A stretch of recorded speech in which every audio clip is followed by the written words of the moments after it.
গাইবান্ধায় ঘাতক ব্যাধির মতো ছড়িয়ে পড়ছে অনলাইন জুয়া। শহর সহ প্রত্যন্ত গ্রামাঞ্চলের শিশু কিশোর নারী পুরুষ সবাই এই জুয়ায় মেতেছেন। এতে কেউ নিঃস্ব হয়ে এলাকা ছাড়ছেন, কেউ বা বেছে নিচ্ছেন হত্যা ও আত্মহত্যার পথ। পুলিশ অবশ্য বলছে এই খেলার সঙ্গে জড়িতদের ধরতে অভিযান চলছে, তবে স্থানীয়রা বলছেন এর মূল হোতা এখনো ধরাছোঁয়ার বাইরে। শামীম আল শাম্মর তথ্য ও ছবিতে প্রতিবেদন। গাইবান্ধার খোলাহাটি ইউনিয়নের দিনমজুর হারুন মিয়া প্রতিদিন সকাল থেকে সন্ধ্যা কাজ করেন একটি ওয়ার্কশপে, যা থেকে তার আয় হয় ৬ থেকে ৭০০ টাকা। এই দিয়েই চলে তার সংসার। কিন্তু নিজের অজান্তেই এক সময় জড়িয়ে পড়েন অনলাইন জুয়ার নেশায়। এরপর সহায় সম্বল হারিয়ে ঋণে জড়িয়ে পড়েন। ৩৬৫ বেট এই খেলাটা অনেকদিন থেকে আমি দেখতে দেখতে শিখে ফেলে আমি খেলতে অভ্যস্ত হয়ে গেছে। এই খেলাটা আমি ছাড়তে পারতেছি না, কারণ অনেক টাকা লস হয়েছে। এখন আমি মনে করি যে আরেকটু খেলি, টাকাটা মারলে আমি জানা শোধ করে পাবো। এইভাবে আমার লোভ হয়ে আমি খেলা অনেক দানা করে ফেলাছি। হারুন মিয়ার মতো এখানকার অনেক দিনমজুর ও কম আয়ের মানুষ এখন এই ফাঁদে পড়েছেন। তারা বলছেন এই নেশায় কেউ একবার ঢুকলে বের হওয়া অসম্ভব।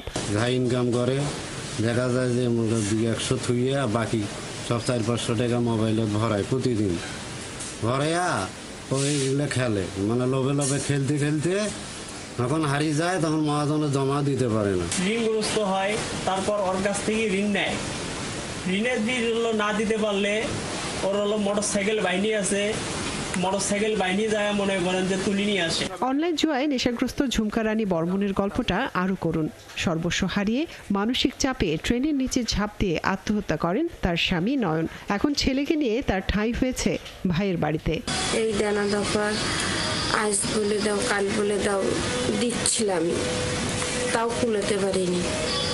একদিন ভালো মানুষ দোকানে এসে, দোকানের যেমন নাকি টাকার চাপ দিচ্ছে, উনি সহ্য না করতে পারে আত্মহত্যা করছে।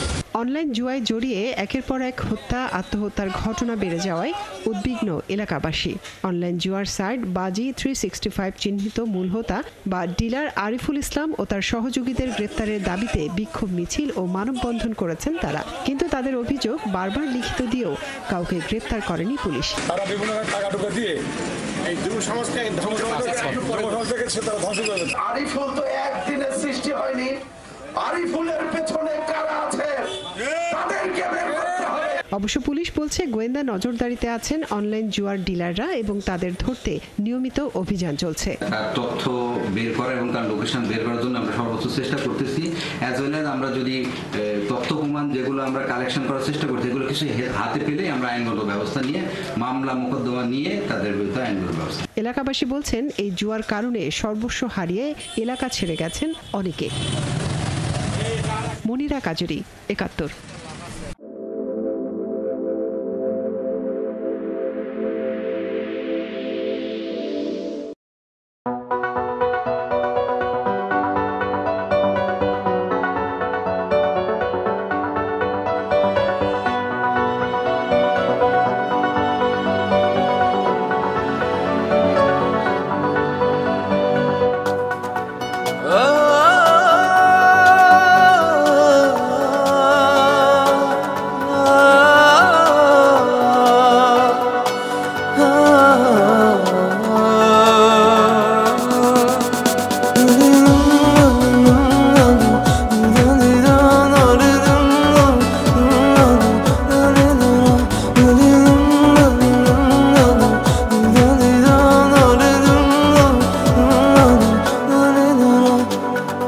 একাকী